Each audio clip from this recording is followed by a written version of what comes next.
Welcome to the Baby Blueprint. My name is Sarthak Sawarkar, and I'm here with Santiago Munné. Before we start, I should probably be upfront and tell you that we are not professional podcasters. We have no media training, and this is not meant to be a perfectly polished show. In fact, we are a bunch of awkward scientists. We're doing this because we've been deeply interested, maybe even a little obsessed, with a set of questions that we think are going to matter for the future of families, medicine, and human health. My own perspective comes from building in this field every day. Through SAMA, I've had a front row seat to how and whether fertility care actually works for patients, where the system breaks down, how access gets limited, and how quickly genetics, IVF software, and AI are starting to converge. I'm not coming at this as a detached observer. I'm coming at it as someone trying to understand, build, and help shape as to what comes next. This show really came out of the conversations Santi and I were already having almost on a daily basis. The conversations were about fertility, genetics, embryo science, disease prevention, and where reproduction was headed. Eventually, we thought maybe we should stop keeping these conversations to ourselves. Maybe we should turn the microphones on and bring in other thoughtful people and let others join as we try to understand it. So that's what this is, a casual yet evidence-based conversation about the future of reproduction and human health. We're not here to debate, sensationalize, or pretend the future is already figured out. We're here to ask better questions. What is real today? What is still early? And what are people misunderstanding? What are the ethical lines? And how might these technologies change the way we think about family building, disease prevention, and impact the health of future generations? Santi has spent his career helping shape modern embryo genetics. I'm here as a founder, an operator, and a student of the field, asking the questions that patients, parents, doctors, founders, and investors are all going to be asking as fertility and genetics move from the clinic into the mainstream. Along the way, we'll bring in scientists, clinicians, founders, ethicists, and hopefully a few people who completely change how we think. We'll keep it grounded in science, honest about what we don't know, casual in tone, and hopefully fun along the way. Welcome to the Baby Blueprint. Hey, Santi. How are you, man? I'm doing well, thank you. How are you doing? Good. Just setting up in Barcelona. Yeah. Yeah. What kind of day have you had till now? I went for a run to the beach, then just answered some emails, and here we are in our conversation every day. As I said in the intro, we have these conversations every day, right? And why are we having these conversations? Well, because one of the most important things that I recognized and you recognized and the world has recognized, folks like Elon, I think everybody's posting about it, is the fact that our fertility rate is dropping, right? And it's dropping bad, right? Let me actually pull this up just so that we can actually take a look at it. But here is a map that I just pulled up before our conversation about 26. Cool. This is from 2026. Yes. Yeah, it's amazing. You look at India, for instance, 2. So 2.1 is replacement, right? So they are barely replacing the population. China has collapsed. Japan is collapsing, losing millions of people every year. Russia, it's been like that for a while. Spain is horrible also. Italy, even Brazil, it's at below replacement now. Weren't we at the risk of overpopulation in Brazil and India? Less than what? What are we talking about here? Less than 10 years. The scare was in the 60s, right? They make us believe that the world is going to basically have a Malthusian crisis, not enough resources, blah, blah, blah. And as you could see, it's corrected quite quickly in in 40 years right now, we're losing population everywhere. Yeah, I mean, what is replacement rate? Because I think you just mentioned that. I think I'm aware of it, but what is the replacement rate? What is it supposed to be? What does it indicate? Yeah, so in theory, it's 2.1, so 2.1 babies per couple that you need in order that the population stays stable, that it doesn't decrease or increase. And yeah, as you could see, most countries are there or below. So it is foreseen that China is going to lose lots of millions in the few next years. Japan is already crashing the population. And the problem is that then you get more old people than people reproducing. So economically, it's a disaster because there is not enough young people to pay for the old people, right? This is less dramatic in the US or Europe because there are open doors for immigration. Although with politics now changing, this may not be true anymore. Already we're seeing these effects in the US with higher inflation because there is not enough labor. But if that would continue, you'll have these trends in that there is not enough people to maintain the old population. But countries like China or Japan, most of Asia, they don't accept immigration. So there, the problem is going to be much, much more severe. Yeah. Other than the economy, though, are we talking about anything else as to why we should have, a full replacement rate? Well, they think that also that there is a decrease in innovation, right? Mostly young people are the ones that create new companies, new ideas. Yeah, the last thing that came from Japan was Nintendo, right? Well, I don't know. I don't know if I would throw Japan under the bus on this. I think they're an infinitely more successful society than we are, with whatever population they have. But I know for a matter of fact, I think so. I had somebody in my family go to Japan last year with a little baby, and this is incredible. So in the entire time there, at dinner, they never had to hold the baby. They hadn't seen a baby that young in several towns that they went to, and every dinner place that they went to, everybody just wanted to hold the baby. People would come from outside the restaurant hearing that there is a baby in the restaurant. It Yeah, was incredible. And by the way, this is the same case.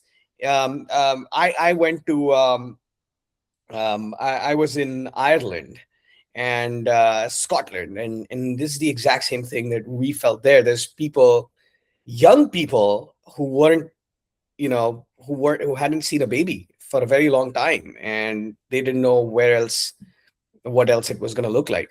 So it is incredible, right? So what do you think is the primary reason for it? I'm going to stop sharing this so that we well, can. there are a bunch of reasons. One, it's started with women going to work, wanting to have a career, so on. The religion, also because people move, then you're not so linked to the family. That also makes you or tries to that you have more babies to make the family larger. So movement to the cities, lower rates of religiosity, more freedom for women to work and find a career, then, and also more values that people now are valuing more experiences and things than having babies. So all those things combined, I think that it's going to be very difficult to reverse this trend. Also, one idea they have also is that, well, we already have too many people, right? And it's like rats, when they have too many, they stop reproducing also. So there has to be something like that also going on in our brains. It's not like, let's have more babies so we can conquer more land. There's no more land to conquer. There's nothing to discover. Okay, we want to go to Mars, maybe. Okay, we'll put 1 million there, as Elon Musk says. But right now, this incentive to discover and conquer new lands, like every species needs to do, that's it. So that's my take. I have another take on this, right? I don't know if you've seen this, but there is an insane study from the National Bureau of Economic Research. I'm putting it up on the screen right now. But this came out. This is a working paper. The date of issue, as you can see, is June 2026. Brand new. But generally, what it suggests, and I would encourage you to read it. If you haven't read it, I can send it to you later. But it sounds like, well, what they did was that they took data from AT&T's 2007 to 2011 point in time. Mhm. And what they're suggesting is that there's causal, not correlational evidence in lieu of iPhone acting as a limitation to what human fertility looks like. Isn't that a really interesting take on But it? it's because they are entertained on the phone, or because it's creating problems with the sperm or anything like that. Well, they don't suggest that, right? Like again, like I would encourage you to read the paper. They don't suggest any of that. All they're saying is that it's significant enough that there isn't any other evidence that they can pinpoint to in terms of drop in fertility. Mhm. What really blew my mind is the fact that that does exist. Like there is a signal like that is available right now for us to take a look at in terms of how technology has affected human reproduction. I mean, we could hypothesize between you and I as to what that is. It could be the fact that data is available for recognizing, where you can find birth control to, more information, more career opportunity that you were mentioning earlier, that folks have had because of because of a computer being present in your hands. Mhm. But one way or the other, we are going towards. It's an insane thing that we are seeing, though. But we're seeing a global drop in fertility, right? And we're gonna have to think about either how we reverse it or how we adapt to it. There's Yeah. only two things here, right? What do Everything you I heard. No, man. Finish. No, go ahead. Yeah. No, I was going to say that everything that I heard in meetings and so on, oh, we need more IVF, or we need more subsidies, we need to pay for school, for kindergartens. None of this has worked. It has been tried in many countries, nothing works. So far, Nothing works. it seems Nothing. irreversible. Yeah. So assuming, let's not assume anything for that matter, right? Like, okay, we should still figure out, how we can at least be at replacement rate. Because if you're not in replacement rate, my understanding is that this is actually consequential enough that civilizationally the human race might cease to exist, right? There might be some societies that continue, but overwhelmingly, if we don't have enough people to reproduce with, right, we aren't going to have any humans left at some point in time. Is that a likelihood that we're dealing with? But it's the major problem will be stagnation and economic decline at the beginning, and then we'll see. But clarify, but no, but one second. So clarify this for me. If we don't replace ourselves, is there a potential where there's just no more humans? Is that an eventual likelihood here, or no? That's not a problem. Like, let's just consider that as an isolated question here, right? I think yes, I think I understand this, and I believe everybody understands the fact that if we don't have enough people in the future, we'd have more older people than younger people, and then the economical angle here is, I think, quite evident. Mm. But what is the actual biological part? Like, do we just stop existing? Is that a likelihood? I don't think so. I don't think that species disappear for that. They disappear for other factors, but changing an environment. Although you could say that this is a changing environment. I mean, the fact that the people don't want to reproduce.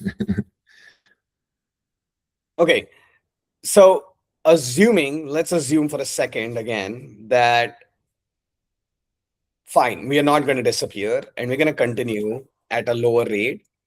What does adaptation here look like? What are we going to adapt to, right? What, the economy has to adapt. The economy has to adapt. I guess you have more robots doing work. You have probably there will be a lot of incentives in making the life of the old people more productive. So if you die at 90 or at 100, that at least you're productive all those years. So you don't need so many people to maintain them or to take care of them. So far, it seems unlikely that will happen soon. But yeah, there should be a lot of resources going in that way. Biologically, what do you think? Yeah. But the other thing that, I mean, even if people don't want to reproduce, we still have methods to reproduce. Like, of course, we can create babies, right, by fertility, by IVF. And there is a lot of companies working on ectogenesis, so basically artificial placentas. So you could grow the babies there. The embryos, we have millions of embryos frozen everywhere, so we could still have babies. So yeah, I don't think the population will go extinct. That is a landmine, by the way, right? Like bioethically, that's a landmine. But I think these are important topics that we need to consider beyond the propriety of what is right and what is wrong, because this is what stops conversation, is the minute we think that something is a landmine and we don't broach those topics. But I mean, ectogenesis, for that matter, I've heard so many things about why it shouldn't be done, right? But then when you talk about the survival of the species, that comes into the question. I haven't heard a great counter argument around. Similarly, do you think that IVF will change in a certain way? We are from the IVF world here. Let's talk a little bit about how do we think IVF will change between today, and sort of how do we adapt to this place where we just have a lower fertility rate?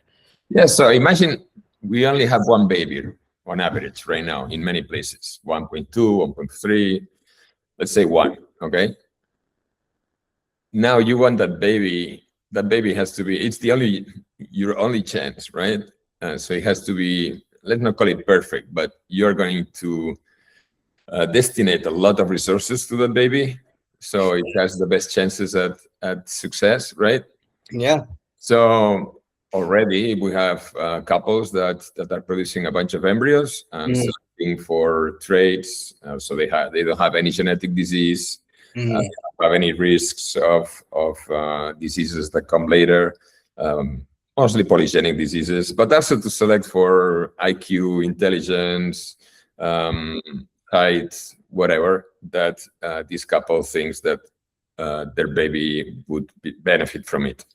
So this is already happening between a certain group of people with means that are savvy and they are just choosing the best for their kids.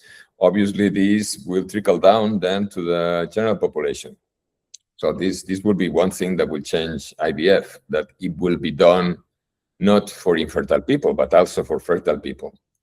100%. I mean, we at SAMA have already looked at patients. We have already taken care of patients that came to us completely electively, right? Like elective IVF is what I think is going to be more and more prevalent is what I think is a point that you're making, because the driver for that is going to be some version of selecting against negative traits. Mhm. Right, negative traits could be, we have seen everything, right? We've seen in clinic, the reason people come to us could be because they want to get rid of some version of a family history, like heart disease, cancers.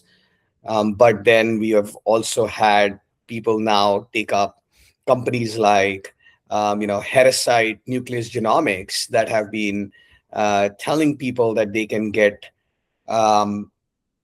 that they can select for other things, right? They have eye color, they have Yes. intelligence quotient.